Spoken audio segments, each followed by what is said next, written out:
We're switching back to the FAI and the ongoing controversy and the legal aspects of it, because Barrister Aaron Shearer has joined us in studio. Thanks for coming in. Thank you very much. So looking at the front pages of all the papers, yes, there's obviously huge change at the FAI, and there was always a legal aspect to this, it seems, since the Office of Director of Corporate Enforcement went into the FAI to investigate exactly what happened with the €100,000 bridging loan.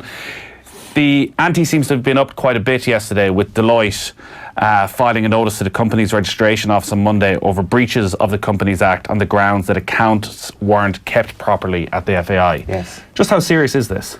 Well, it's hard to know, and if we knew more about the complaint that had been made by Deloitte in respect of the accounts that had been kept at the FAI, how long those accounting irregularities have been in place, why perhaps they haven't been reported before now, how significant those irregularities are. All of that will feed into what may or may not happen if the ODCE become involved. How much personal responsibility is there on directors and officials within the FAI? Well, under the new companies legislation, it has certainly tightened up directorial responsibility or individual responsibility for mismanagement at company level. So it's certainly a more onerous regime now since the 2014 Act than it was before the 2014 Act, and I would have thought there's certain people are going to be feeling hot under the collar. There's obviously a lot of different reports and investigations going on at the moment. Grant Thornton are in there. There's the Mazars report, the Director of Court Enforcement. There's a general governance review. It seems there's a now separate independent review as well, that ultimately John Delaney stepping aside from his role until that's completed. What sort of time frame do you think we're at with some of these reports, and the Director of Corporate Enforcement in particular, and any legal outcome out of that? Because people have a hunger for change right now when it comes to the FAI. But if there's a legal aspect to this, like, could this run for years? Yeah, I would have thought it won't be quick in relation to any corporate enforcement aspect. And I think any governance change, insofar as it becomes dependent on the outcome of that, will be very slow. So I think those things will need to move as a twin track.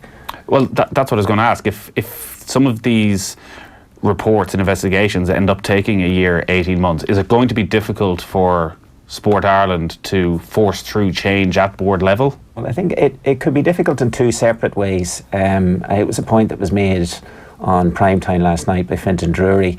The prohibition on excessive government interference in the way the FAI might do its business is one thing, and then there will be, I think, a difficulty in dealing with the labyrinthine structures within the FAI.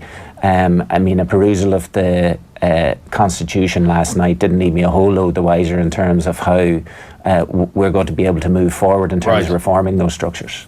In what way? In that? Well, there's an FAI council that is a cast of thousands. That meets once every quarter. There's then the Board of Management, which has 11 members. One of those is the CEO, which I would have thought is atypical in terms of good governance, and a paid member of staff like that probably ought not to be on the Board of Management. And then there is something that's known or described as the General Secretariat, which I don't see otherwise described or defined in the Constitution, and it's described as the administrative body of the association. So as we get away from the spotlight, and as the public pressure to change, or rather the public focus moves on to a different subject, you're going to be left with trying to unravel a lot of those things, trying to convince the membership of the FAI or the people who have a vote at the AGM that the type of structural change that would involve maybe outside expertise being brought onto the board, how reluctant or what type of reluctance will there be to that type of change further down the line when the immediate pressure isn't there? I think it's a fair job of work, I have to say. It's essentially turkeys voting for Christmas. There's a touch of that, yeah, there's no doubt about that. That you're putting what we believe, and a lot of people believe, is the best interests of Irish football to the fore, which would mean giving up a lot of your power. Yes. And the other thing I was just saying to Stephen outside, there could be dead bodies everywhere at the end of this. I mean, if you look at, for example, the way if you look at the expenses, and the expenses, John Delaney's entitled to fair process in relation to how he used that credit card. But even on its face, things like the cash withdrawals and the clothing shopping, they're improper uses, I think, of a company credit card. Now, if that investigation, even into that isolated thing, reveals a level of misuse of FAI funds, and the question arises, where did those funds come from? To what extent were Sport Ireland funds intermeddled with other FAI funds? Is it not possible, though, that, so as you say, John Delaney, and you look at the story, and it makes a very interesting story in the Sunday Times as to the various shops he was spending using the company credit card in. Yes. But is it not possible that he had an arrangement with the FAI that at the end of every month he just repaid back? Quite possibly, and that's why I say he's entitled to due process, and it may well be that there's a benign explanation. But we might also allow for the fact that there isn't a benign explanation. And if there isn't at the end of all that, then questions need to be asked about who was overseeing what, to what extent there was a delineation between money coming in from sponsors, money coming in from government, money coming in from Sport Ireland or whatever else, and to what extent there were proper accounting structures and proper oversight structures. And clearly, I mean, to a large extent, John Delaney seems to have been the FAI for the last 10 or 14 years, but other people were involved. And as I say, if there aren't benign explanations, we could find a slew of bodies at the end of this. And what does that mean in terms then of governance? And of all these investigations, where do we find the answers out to those questions? Is it in this full audit that Sport Ireland were talking about yesterday? Does it come from the Director of Corporate Enforcement? Should that be identified quite readily and quite quickly through the initial Grant Thornton report? In terms of the ODCE, I think that will concentrate on, well, it necessarily will concentrate on matters that relate to the company's legislation. There are then broader issues of governance, I think, which will probably come out in one of the myriad reports. I don't know how forensic any of those are going to be or how broad-ranging they're going to be.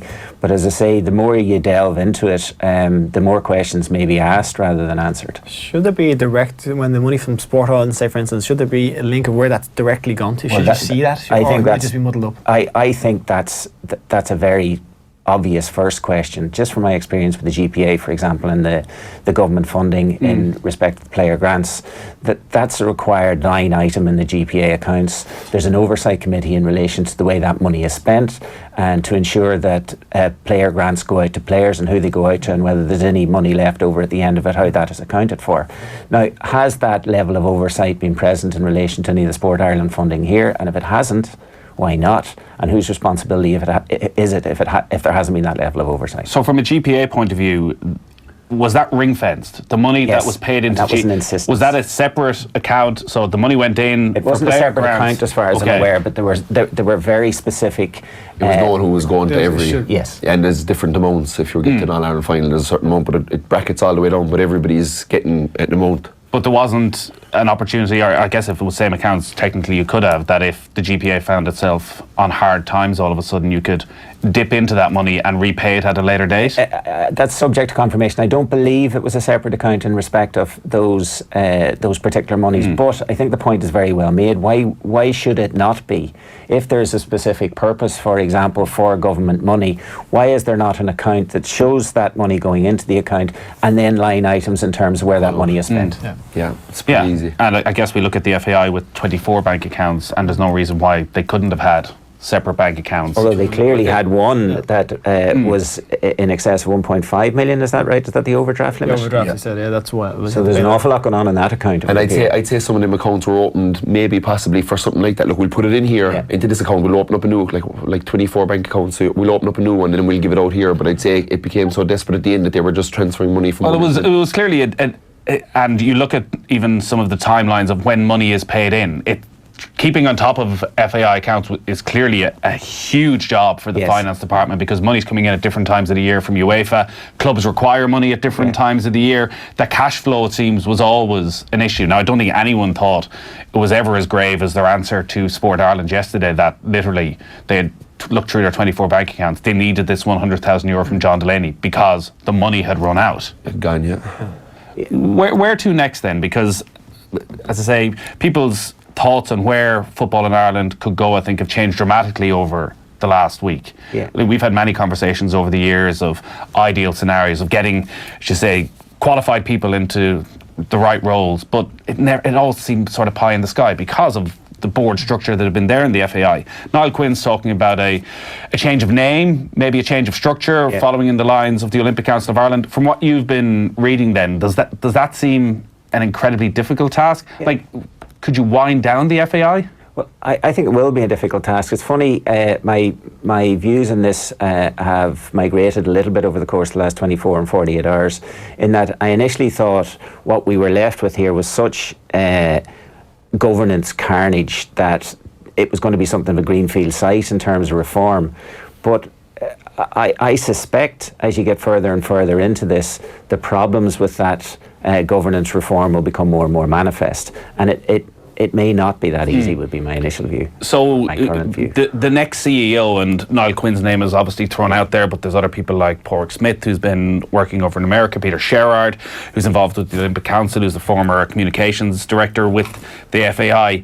Is your sense that whoever that person is going to be voted in by the council, by grassroots members, that it won't be simply a case of Sport Ireland or the minister looking around for the best person? I don't think they can, again, just with that prohibition on excessive government interference in the FAI's business. I would suspect there probably isn't the ability for the government to foist someone upon the FAI. Just as I looked at the CEO position last night, again in the Constitution, the CEO is a member of the board. I didn't see anything else in the Constitution. Again, I was distracted somewhat by the Juventus and Ajax game. The CEO had been moved off the board, though, off the board of directors. In the 2019... As part of the Jonathan Hall review. Well, I put it this way, the current constitution, which was ratified in February 2019, still includes the CEO as a member of a person. So it hasn't been updated since the Jonathan Hall review and the executive vice president. No, and I would have thought that there are certain administrative loopholes or ratification processes that need to be gone through before that can happen. Okay.